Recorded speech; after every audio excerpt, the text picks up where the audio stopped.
રોજ સવારે અથવા તમને દિવસમાં જ્યારે પણ સમય મળે ત્યારે શ્રી નારાયણ કવચનો પાઠ અવશ્ય સાંભળવો.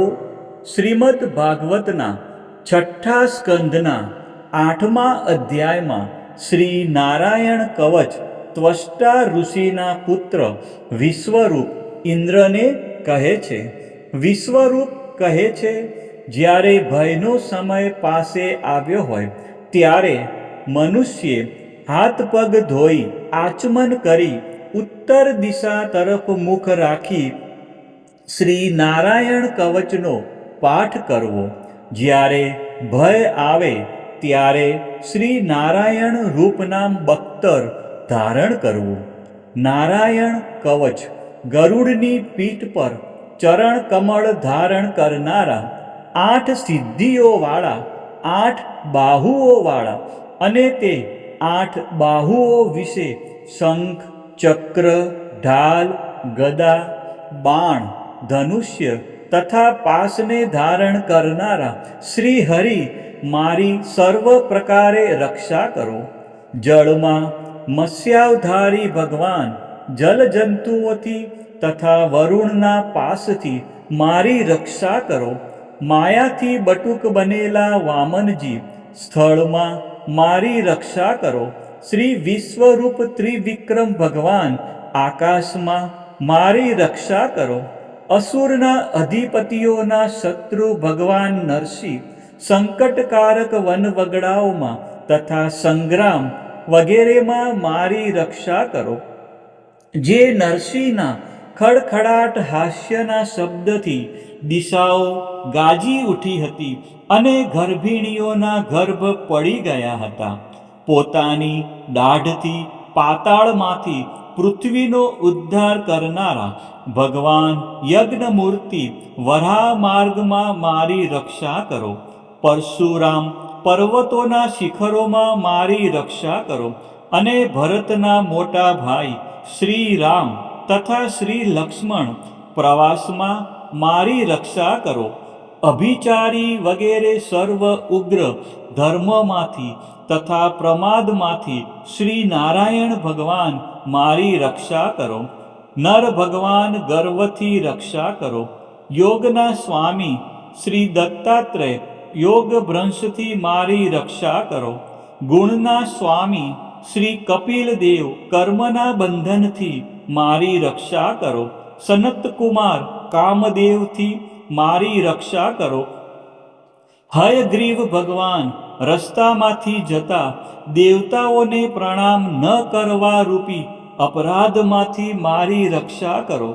દેવર્ષિ શ્રેષ્ઠ મુનિ શ્રી નારદ ભગવાનની પૂજામાં જે કોઈ વિઘ્ન નડે તેનાથી મારી રક્ષા કરો. અને કૂર્મ અવતાર શ્રી હરિ સર્વ પ્રકારના નરકમાંથી મારી રક્ષા કરો. ભગવાન ધન્વંતરી કુપથ્યમાંથી મારી રક્ષા કરો.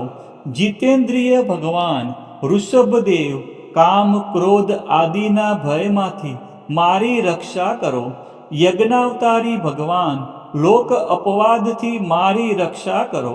બળભદ્ર મનુષ્ય તરફથી થનારા ઉપદ્રવોમાં મારી રક્ષા કરો. અને શેષનાગ ક્રોધાવેશ નામના સર્પગણોથી મારી રક્ષા કરો. ભગવાન વેદવ્યાસ અજ્ઞાનથી મારી રક્ષા કરો. ભગવાન બુદ્ધ પ્રમાદવાળા પાખંડીઓના ટોળામાંથી મારી રક્ષા કરો. ધર્મની રક્ષા કરવા માટે અવતાર લેનાર ભગવાન કલ્કી કાળના મળરૂપ કળિયુગથી મારી રક્ષા કરો. કેશવ ભગવાન પ્રભાતમાં ગદાથી મારી રક્ષા કરો. વેણુધર ભગવાન ગોવિંદ આ સંકટ કાળમાં મારી રક્ષા કરો. ઉદ્દાત શક્તિ શ્રી નારાયણ ભગવાન પ્રાહન કાળમાં મારી રક્ષા કરો. અને ચક્રધારી શ્રી ભગવાન વિષ્ણુ મધ્યાહ્ન કાળમાં મારી રક્ષા કરો. મધુ દૈત્યને મારનાર ઉગ્ર ધનુર્ધારી ભગવાન શ્રી વિષ્ણુ ત્રીજા પહોરમાં મારી રક્ષા કરો. બ્રહ્મા વિષ્ણુ અને રુદ્ર એ 3 મૂર્તિવાળા ભગવાન માધવ સાયંકાળમાં મારી રક્ષા કરો.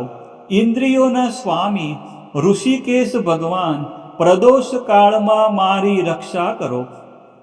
પદ્મનાભ ભગવાન કેવળ એક અર્ધરાતથી પહેલા કાળમાં અને અર્ધરાતે મારી રક્ષા કરો. શ્રી વત્સનું જેને ચિહ્ન છે એવા ઈશ શ્રી વિષ્ણુ પાછલી રાતે મારી રક્ષા કરો. તલવારધારી ભગવાન જનાર્દન મળસકામાં મારી રક્ષા કરો. દામોદર ભગવાન સંપૂર્ણ સંધ્યાઓમાં મારી રક્ષા કરો. કાળમૂર્તિ ભગવાન શ્રી વિશ્વેશ્વર સૂર્યોદય પહેલાના કાળમાં મારી રક્ષા કરો. હે પ્રલય સમયના અગ્નિ જેવી તીક્ષ્ણ ધારવાળા ચક્ર ભગવાનથી મૂકવામાં આવે તો ચારે તરફ ફરીને અગ્નિ જેમ ખડની ગંજીને તુરત જ બાળી નાખે તેમ શત્રુના સૈન્યને તુરત જ બાળી નાખો. હે વજ્રના જેવા તીક્ષ્ણ સ્પર્શવાળા તણખાઓથી ભરેલી ગદા, તમે ભગવાનને વહાલી છો. તમે કુષ્માંડ, યક્ષ, રાક્ષસ, ભૂત અને ગ્રહોને ભૂક્કો કરી નાખો તથા શત્રુઓના ચૂરે ચૂરા કરી નાખો. હે પાંચજન્ય શંખરાજ શ્રી કૃષ્ણ ભગવાનને ફૂંકવાથી મહાભયંકર શબ્દ કરીને તેમના શત્રુઓના હૃદયને કંપાવતા રાક્ષસો, પ્રમથો, પ્રેતગણ, માતૃકાગણ, પિશાચ, બ્રહ્મ રાક્ષસ તથા બીજા ઘોર દ્રષ્ટિવાળાઓને નસાડી મૂકો.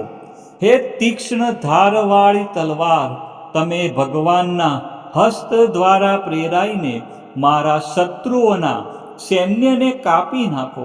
હે ચંદ્રમા જેવી 100 ફૂદડીવાળી ઢાલ, તમે શત્રુઓની આંખને ઢાંકી દો તથા પાપી નજરવાળાઓની પાપી દ્રષ્ટિ હરી લો. અમને ગ્રહોથી, કેતુઓથી, મનુષ્યોથી, સર્પોથી, દાઢવાળા પ્રાણીઓથી તથા પાપોથી જે ભય થાય છે તે સૌ તથા જેઓ અમારા સુખમાં વિઘ્ન કરનારા છે તે સર્વે ભગવાનના નામરૂપી અસ્ત્રના કીર્તનથી તુરત જ ભય પામો. બૃહદંથર વગેરે સામના સ્ત્રોતોથી સ્તુતિ કરાતા વેદમય તથા સમર્થ ગરુડ ભગવાન સર્વ સંકટોમાં મારી રક્ષા કરો. તથા શ્રી વિશ્વકસેન ભગવાન પણ પોતાના નામો લેવા વડે સર્વ સંકટોમાંથી મારી રક્ષા કરો. શ્રી હરિના નામ રૂપ વાહન અને આયુધો સર્વ આપત્તિઓમાંથી મારી રક્ષા કરો. ભગવાનના મુખ્ય પાર્ષદો અમારા બુદ્ધિ, ઇન્દ્રિય, મન તથા પ્રાણની રક્ષા કરો. આ સાકાર નિરાકાર જે કંઈ જગત છે સર્વ ભગવાનનું જ સ્વરૂપ છે. આ સત્યથી મારા સર્વ ઉપદ્રવો નાશ પામો. અભેદ દ્રષ્ટિવાળા મનુષ્યને ભગવાન પોતે ભેદરહિત જોવામાં આવે છે તો પણ તે પોતાની માયાથી આભૂષણો, આયુધો તથા ચિહ્ન નામની શક્તિઓને ધારણ કરે છે. તે સત્ય પ્રમાણ વડે જ સર્વજ્ઞ તથા સર્વવ્યાપક ભગવાન શ્રી હરિ સર્વ પ્રકારના રૂપો વડે સર્વદા અમારી રક્ષા કરો. નામની ગર્જનાથી લોકોના ભયનો નાશ કરનાર તથા પોતાના દિગ્ગજ ઝેર, શસ્ત્ર, પાણી, વાયુ, અગ્નિ વગેરેના પ્રભાવે ગળી જનાર નરસિંહ ભગવાન દિશાઓમાં, ખૂણામાં, ઊંચે, નીચે, અંદર, બહાર અને ચારે બાજુ અમારી રક્ષા કરો. શ્રી નારાયણ કવચનું ફળ કથન. વિશ્વરૂપ કહે છે, હે ઇન્દ્ર, આ નારાયણ કવચ તમારી આગળ કહ્યું જે ધારણ કરવાથી તમે શ્રમ વિના અસુરોના અધિપતિઓને જીતશો. આ નારાયણ કવચને ધારણ કરનારો મનુષ્ય નેત્રથી જેના તરફ જુએ અથવા તો પગ વડે જેને અડકે તે તુરત જ ભયમાંથી છૂટે છે. આ નારાયણ કવચ ભણનાર પુરુષને કોઈ દિવસ રાજાઓ તરફથી, ચોર તરફથી, ગ્રહો થકી, વ્યાઘ્ર આદિ તરફથી તથા બીજા કોઈ તરફથી ભય રહેતો નથી. કોમેન્ટમાં ઓમ નમો નારાયણ જરૂરથી લખજો.